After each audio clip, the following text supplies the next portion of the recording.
Hello everyone, my name is Ramastra Rai. Welcome at MMC. तो guys आज के इस लेक्चर में मैं मोस्ट 25 इंपॉर्टेंट वन वर्ड को डिस्कस करूंगा। तो ये हमारा लेक्चर नंबर 44 है। तो आज का जो क्वेश्चन है, क्वेश्चन को आराम से पढ़िए, फिर उसके बाद आंसर दे। क्वेश्चन है कि the action of making amends for wrong one has done. मतलब अगर किसी ने कुछ गलत किया है तो उसको सुधार करने के लिए क्या करना चाहिए। तो इसमें चारों ऑप्शन को आप आराम से पढ़िए, मैं आपको फाइनल आंसर दूंगा। तो इसका सही आंसर होगा रेपरेशन। तो रेपरेशन का मतलब होता है सुधारना होता है, राइट। देखिए लिखा है रेपरेशन वर्ड है ये, रिपेयर करना, सुधार देना, मेंडिंग करना। मेंड मतलब ही का सुधारना होता है, जैसे मेंड your ways, don't go in wrong direction, right. Restoration ये है ही आपका किसी चीज को रेस्टोर करना, राइट। रिमार्क है ना, एंड रेफ्ट मरम्मत करना, सही करना, सुधारना, ठीक है। This is the right answer. Next question है a state of stunned confusion or bewilderment. मतलब कोई चीज को एक देख देख करके क्या होना, स्टन्ड हो जाना, एकदम आश्चर्यचकित हो जाना। तो राइट आंसर क्या होगा, आप सारे ऑप्शन को अच्छे से पढ़िए, मैं आपको एग्जैक्ट और राइट आंसर ही बताऊंगा, ठीक है। तो राइट आंसर होगा डेज, DAZ, डैज, है ना। देखिए तो राइट आंसर क्या होगा आपका, डैज होगा। इसका हिंदी में अर्थ होता है अचंभे में डालना, अमेज, राइट, डैज्ड, डिजी, है ना, डम्फाउंड, है ना, फ्लैम्बर गैस्ट, स्टूपेफाई, ये सारे इसके सिनोनिम्स है।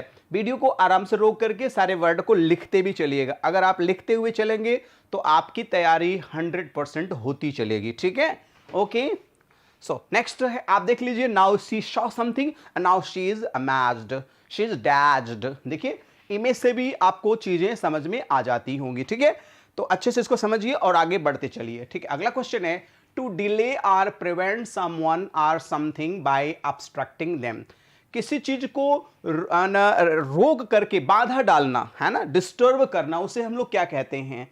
तो राइट आंसर इसका होगा टू इम्पीड होगा। इम्पीड मतलब होता है बाधा डालना, रुकावट डालना, बाधा डालना, इंटरप्ट करना, इम्पीड करना, हैम्पर करना, बाल्क, रजिस्ट, सेटबैक। ये सारे वर्ड के सिनोनिम्स भी हैं। आप आराम से रोक करके इसके वर्ड की मीनिंग और सिनोनिम्स भी हिंदी में लिखते जाएंगे तो आपकी पूरी कंप्लीट तैयारी होती चलेगी, ठीक है।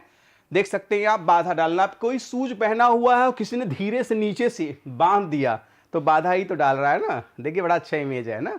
तो इट हैपन समटाइम्स, कभी कभी लोग शरारत में ऐसा कर जाते हैं, ठीक है। To treat with cruelty or violence. किसी के साथ वायलेंस माने दुष्टतापूर्ण कार्य, कटुतापूर्ण कार्य करना, तो उसे हम लोग क्या कहते हैं, रॉन्ग। रॉन्ग का मतलब ही होता है गलत होना। किसी को किसी ने मार दिया तो आप कहते हैं इट्स रॉन्ग। आपके साथ किसी ने चीटिंग किया, इट्स रॉन्ग, ठीक है। तो रॉन्ग का not correct, or true, incorrect, that is the wrong answer. कहते हैं ना ये आपका आंसर क्या है, रॉन्ग आंसर है, इट इज रॉन्ग आंसर। बड़ा अच्छा वो कोटेशन है, always the wrong person gives you the right lesson in life. हमेशा अक्सर गलत व्यक्ति आपको अपनी जिंदगी में बहुत अच्छा लेसन दे जाता है, ठीक है। तो it happens to break up into small parts as the result of impact और डिके। मतलब कोई चीज छोटे छोटे टुकड़ों में टूट जाना तो उसे हम लोग क्या कहते हैं। तो डिसइंटीग्रेट, डिसहार्मनी, डिसइनहेरिटेड, तो उसे डिसइंटीग्रेट कहते हैं। That is the right answer will B disintegrate हो जाना, ठीक है। तो डिसइंटीग्रेट का मतलब होता है टुकड़े में फाड़ देना, तोड़ देना, टू मंच, रिप ऑफ, रेज, रेंड, और हिंदी इसका जो होगा एग्जैक्टली वो होगा फाड़ना हो जाता है। क्या हो जाता है, फाड़ना हो जाता है, ठीक है। तो जैसे मान लीजिए कि ये जहाजें जा रही हैं और ऊपर से कोई गोला बारूद गिरा दिया तो पूरा का पूरा जहाज क्या हो जाती है, रिप हो जाती है, पूरा का पूरा जहाज फट जाती है। नेक्स्ट क्वेश्चन है to use for the first time. किसी चीज को पहली बार यूज करना, स्पेशली उस चीज में, जैसे किसी का नाम पहली बार रख करके उसका नाम पहली बार लेना, तो इसका राइट आंसर होगा क्रिस्टेन। क्रिश्चियन रिलीजन में जब किसी का नाम पहली बार रखा जाता है तो उसे क्रिस्टेन किया जाता है, क्रिश्चियनाइज किया जाता है, ठीक है, बैप्टाइज किया जाता है, उसका नाम रखा जाता है। देखिए मैंने पूरी डेफिनेशन दे रखी है, give a baby a Christian name of at baptism as a sign of admission to a Christian church. Their second daughter was christened Jeanette. उसका नाम रखना, किसी का नाम रखना, उसे ही हम लोग क्रिस्टियन कहते हैं, क्रिश्चियन। उसमें बैप्टाइजेशन हो, जैसे हमारे यहाँ हिंदू में रीत रिवाज में नामकरण होता है, वैसे वहाँ बैप्टाइज किया जाता है। बच्चा 2-3 दिन का हो जाता है तो उसको चर्च में ले जाकर उसका नाम बैप्टाइज करते हैं। तो उसको जो नाम रखा जाता है उसे क्रिस्टेन कहते हैं। जैसे ये बच्चा पैदा हुआ, अब इसको जब चर्च में ले जाया गया तो इसका नाम क्रिस्टेन किया गया, मतलब नाम रखा गया इस बच्चे का। तो बड़ा सुंदर इमेज लगा, इसलिए मैंने आपके लिए लगा दिया, बड़ा ही प्यारा था। ठीक है, to resolve a sentence into its component parts and describe their syntactic rules. जैसे कोई सेंटेंस होता है ना, तो उसको सेंटेंस में कौन वर्ड नाउन है, कौन प्रोनाउन है, पूरे सेंटेंस का संधि विच्छेद करना या एक एक वर्ड के मीनिंग और उसके यूजेज बताना, उसे क्या कहते हैं? तो उसका राइट आंसर होगा टू पार्स। टू पार्स करना मतलब होता है, देखिए, in grammar if you parse a sentence you examine each word and classes in order to work out what grammatically type each one is.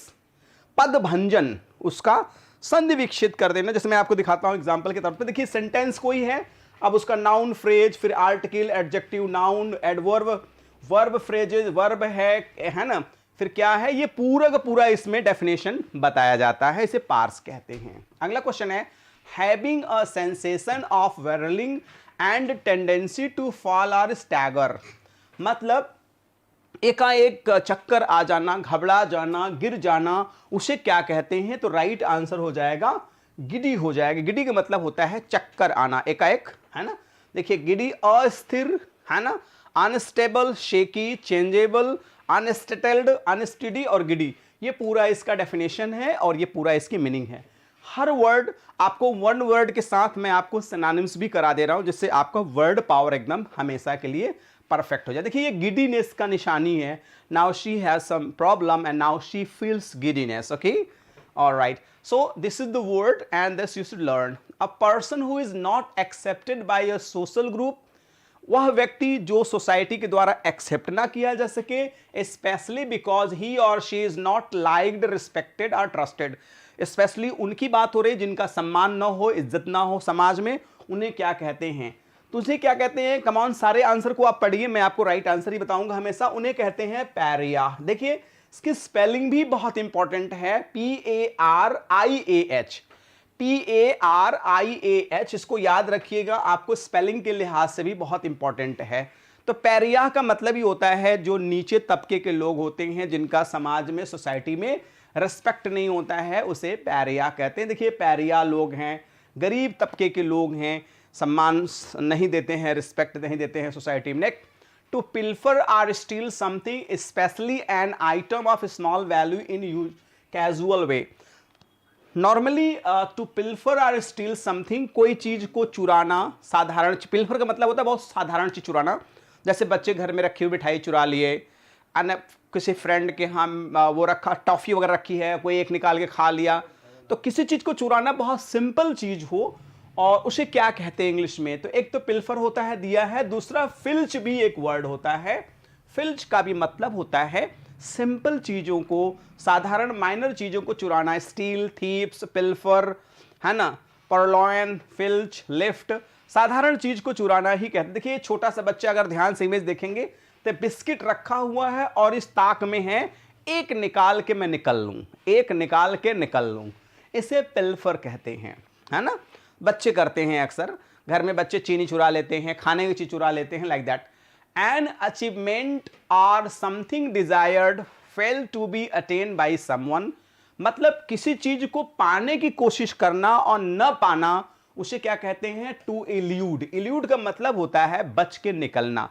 जैसे कभी कभी अपराधी बच के कई बार निकले लेकिन एक बार फंस गए, तो उसे एल्यूड कहते हैं। एल्यूड मतलब होता है एब्सटेन, एब्सटेन का मतलब होता है दूर रहना, इवेड का मतलब होता है बचना, एस्केप होता है, फ्लिंच होता है, एंड साइड स्टेप होता है। इतने मीनिंग इसके होते हैं, सारे के सारे आपको वर्ड भी मिल गया, आपको इसकी इंग्लिश की डेफिनेशन मिल गई, आपको हिंदी मिल गया और साथ ही साथ आपको सुंदर सा इमेज भी मिल गया। अभी देखिए, बहुत दिन से भाई साहब ये बच के निकल रहे थे पुलिस के हाथ से, फाइनली इनको अरेस्ट कर लिया गया। तो ही वॉज एल्यूडिंग, है ना, फ्रॉम द पुलिस। अगला, either of two parallels of latitude on the earth on 23 degree 27 of the equator and the other 23rd degree and 27 equator. तो इसे हम लोग क्या कहते हैं? ट्रॉपिक कहते हैं। क्या कहते हैं? इसे हम लोग ट्रॉपिक कहते हैं, उष्णकटिबंधीय, है ना, टॉरिड जोन या ट्रॉपिक। तो ये ऐसे जो माहौल होते हैं, जो एटमॉस्फेयर होता है, उसे हम लोग ट्रॉपिक कहते हैं। Something widely feared as possible dangerous occurrence, कोई ऐसी चीज जिसको देख करके हमें डर लगे या डर होने का आभास महसूस हो, उसे हम लोग क्या कहते हैं? उसको हम लोग क्या कहते हैं? कम ऑन, तो इसे हम लोग कहते हैं मोनालिथ। मोनोलिथ कहते हैं। मोनोलिथ क्या होता है? देख, सॉरी, मोनोलिथ नहीं होता है, आई एम सॉरी, इसको होता है हम लोग स्पेक्ट्रे बोलते हैं। मोनोलिथ नहीं होता है, हम लोग स्पेक्ट्रे कहते हैं। आई एम रियली सॉरी, गलत लग गया मुझसे option. Wait a minute please. तो वेट, तो इसको हम लोग बोलते हैं स्पेक्ट्रे। स्पेक्ट्रे वर्ड क्या होता है? वेट अ मिनट प्लीज, तो थोड़ा सा आगे बढ़ गया है। स्पेक्ट्रे वर्ड होता है, ना कि मोनोलिथ होता है, ठीक है, सॉरी। तो ये आपका सही आंसर होगा आपका स्पेक्ट्रे। स्पेक्ट्रे का मतलब होता है कोई चीज देख के डर जाना, कोई चीज देख के भयभीत हो जाना। तो your right answer will be spectre. Spectre का मतलब होता है घोस्ट, स्पेक्ट्रे, पास्ट, है ना, गोबलिन, है ना, स्पूक, मतलब भूत भूत भूत जैसा आकृति प्रतीत होना और डर जाना। आप देख सकते हैं इस अंधेरे में किसी को स्पेक्टर दिखाई दिया, कोई आकृति दिखाई दिया जो भूत जैसा दिखा। कभी कभी रात में इंसान भी भूत दिखने लगता है, लाइक दैट।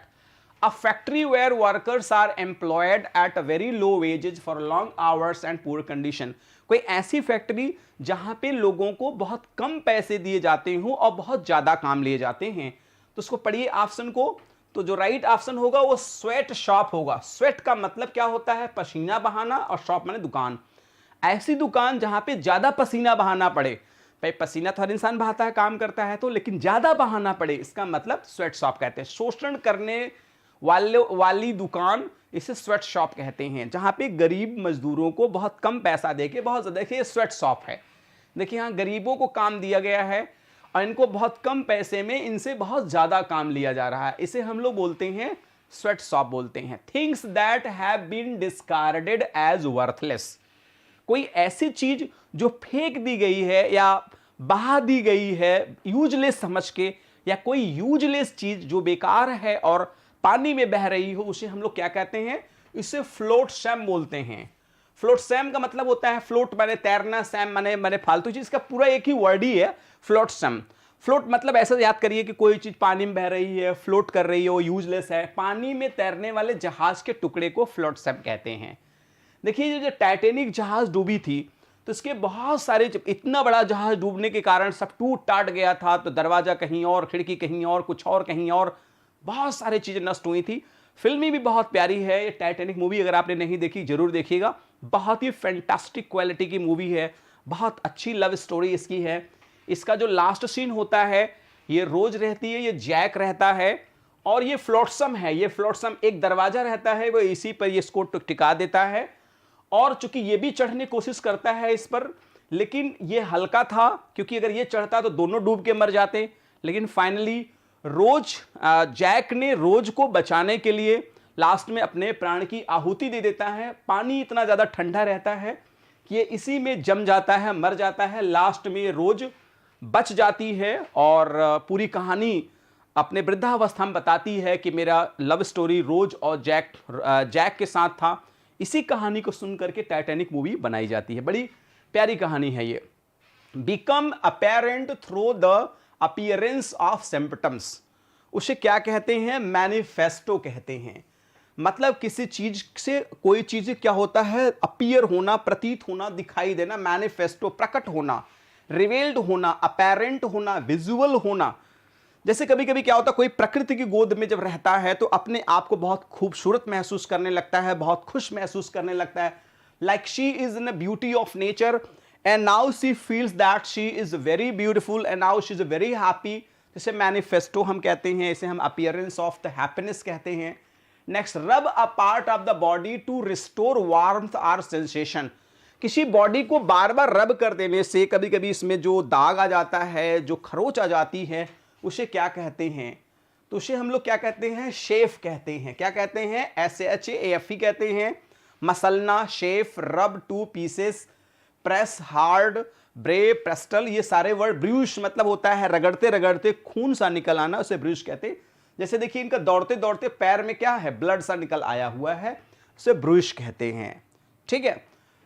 तो this is the word. Next word है the punishment of being kept in school after hours. जैसे कुछ बच्चों को स्कूल के बाद भी पनिशमेंट मिलता है कि तुम होमवर्क नहीं करके आए हो, 1 घंटा काम करके तभी जाओगे अब घर, तो उसे डिटेंशन कहते हैं, रोक लेना कहते हैं, है ना, रोक लेना, अवरोध, बैरियर, लॉक इन, है ना, इनहिबिटेशन, इंटरप्ट करना, ठीक है, तो उसे डिटेंशन कर देना, उसे रोक देना। देखिए इन बच्चों को रोक दिया गया है, टीचर ने रोक दिया है, अब 3 घंटे और काम करके तब जाओ, ठीक है, इतना जो लापरवाही किए हो, पूरा काम करके तभी आप जाओगे, इससे पहले हम आपको जाने ही नहीं देंगे।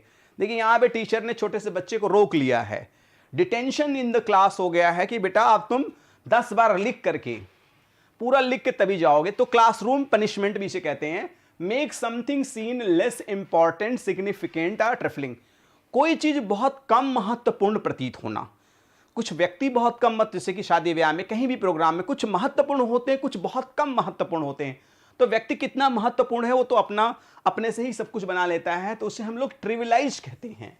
लेस इंपॉर्टेंट, ट्रिविल माने होता है तुच्छ, कोई चीज देखिए undervalue, underestimate, play down, minimize, है ना, तो ये सारे होते हैं महत्वहीन बनना कोई चीज। आप देख सकते हैं how important the relation is, it depends on you that how you are maintaining the relationship. A gesture, expression, respect such as a bow, तो उसे हम लोग क्या कहते हैं, तो दैट इज व्हाट, जैसे कि हम लोग जब किसी को कैसे सम्मान देते हैं, कैसे रेस्पेक्ट देते हैं, सम्मान देने का तरीका क्या होता है, उसे ओबेसेंस कहते हैं। स्पेलिंग के लिहाज से भी बहुत, OBEI है इसमें, आप याद रखिएगा, OBEI है, और SANCE है, ओबेसेंस, तो ये बहुत इंपॉर्टेंट यहाँ है ना, ओबे आपको याद ही रहेगा, OBEY, बस वाई नहीं है और यहाँ पे वाई की जगह पे आई है, तो ओबेसेंस बड़ा इंपॉर्टेंट वर्ड है स्पेलिंग के लिहाज से भी। इसका मतलब होता है आज्ञाकारिता, रिस्पेक्ट होता है। ओबेसेंस टू समवन और something is a great respect shown for them, किसी के लिए अथाह स्नेह और प्रेम दिखाना ही ओबेसेंस कहते हैं इसे। जैसे बहुत सारे लोग होते हैं, जैसे गुरु का चरण स्पर्श करना, किसी को हाथ जोड़ना, किसी को सम्मान के साथ उसके अपने सर को झुकाना, ये होता है ओबेसेंस करना, किसी के लिए सम्मान दिखाना। Represent something as being less important than it is really is, मतलब किसी जो चीजें बहुत महत्वपूर्ण है वो न दिखा के लेस इंपॉर्टेंट चीज को दिखाना, तो उसे अंडर प्ले कहते हैं। जैसे कुछ लोग ताश खेलते हैं ना, प्लेइंग कार्ड खेलते हैं, तो वो पत्ता शो करते हैं, उससे ज्यादा पावरफुल पत्ता उनके पास होता है, लेकिन वो उस पत्ते को भारी पत्ते रखकर हल्के पत्ते दिखाना। जैसे लोग प्लेइंग कार्ड जो खेलते हैं, कई बार उनके पास भारी पत्ता होता है, मुझे तो बहुत ज्यादा आइडिया नहीं है, लेकिन मैं थोड़ा वो देखा हूं, भारी पत्ते को वो नहीं शो करते हैं, हल्के पत्ते को शो करते हैं, भारी पत्ते को लास्ट में शो करते हैं। If you under play something you make it seems less important and it really is, ठीक है। जैसे ये होता है, कुछ लोग होते हैं किसी के पास भारी पत्ता है, मुझे नहीं पता कौन इसमें भारी है, लेकिन वो लेस इंपॉर्टेंस वाला पत्ता शो कर देते हैं, जिससे वो भारी पत्ते को लास्ट में यूज करते हैं। लैक ऑफ स्किल, एबिलिटी और कॉम्पिटेंस, तो एप्टीट्यूड आप जानते ही हैं, किसी के पास योग्यता होना, इन एप्टीट्यूड माने किसी के पास योग्यता का कम होना, कम योग्यता होना। लैक ऑफ स्किल, एबिलिटी, अयोग्यता। The officials displayed remarkable in aptitude, ठीक है, तो एप्टीट्यूड होता है, इन एप्टीट्यूड होता है, आपने गोली मारना एप्टीट्यूड काम थोड़ी है, ये तो इन एप्टीट्यूड का काम है। नेक्स्ट है to harass someone persistently to do something, किसी को कोई काम करने के लिए मजबूर कर देना, तो उसे हम लोग क्या कहते हैं, तो उसे हम लोग जब किसी को काम के इंपॉर्ट्यून करते हैं, किसी को काम करने के लिए जबरदस्ती करना, जोर देना, एम्फेसाइज, इंटोन कर देना, स्ट्रेस कर देना, किसी से कोई काम जबरदस्ती करवा लेना, उसे हम लोग क्या कहते हैं। जैसे कि ये हॉस्पिटल वगैरह में क्या होता है, देखिए एक बेड पे 4-4 पेशेंट को रख देते हैं, तो इसका मतलब उनको क्या करते हैं, जोर जबरदस्ती कराते हैं। Having or display and overly critical point of view, तो उसे हम लोग क्या कहते हैं, जजमेंटल कहते हैं। Right option will be judgmental, मतलब तर्क के आधार पर किसी चीज को समझना। Of a concerning the use of judgmental, अनुमान लगाना, किसी चीज के बारे में कोई चीज का अनुमान लगाना, किसी चीज को समझना, किसी चीज को जानना। देखिए जजमेंटल होता है, बहुत सारी चीजें होती हैं, जैसे केसेस आर जज किए जाते हैं, अच्छे तरीके से। लास्ट क्वेश्चन है obtain something by force, threat or other unfair means, किसी चीज को जबरदस्ती प्राप्त करना, बहुत इंपॉर्टेंट वर्ड है। टू एक्सटॉर्ट, एक्सटॉर्ट माने होता है जबरदस्ती पैसा लेना, छीन लेना, गन धमकी देकर मांगना, गन पॉइंट, किसी को गन दिखा करके, जैसे देखिए गन दिखा के जबरदस्ती पैसा किसी से मांग लेना, किसी से छीन लेना, उसे एक्सटॉर्ट कहते हैं। तो गाइज आज के इस लेक्चर में मैंने मोस्ट 25 इंपॉर्टेंट वन वर्ड को डिस्कस किया। कुछ अच्छा लगता है तो लाइक द वीडियो, नहीं अच्छा लगता है तो you can dislike the videos. One more request guys, if you are new, please subscribe the channel and press the bell icon so you'll be notified with our latest videos. One more request, please send this link to your friends, near and sweetheart one. At last, please send your feedback. According to your feedback, I'll be working. Thanks for joining with me. Good day all and take care all.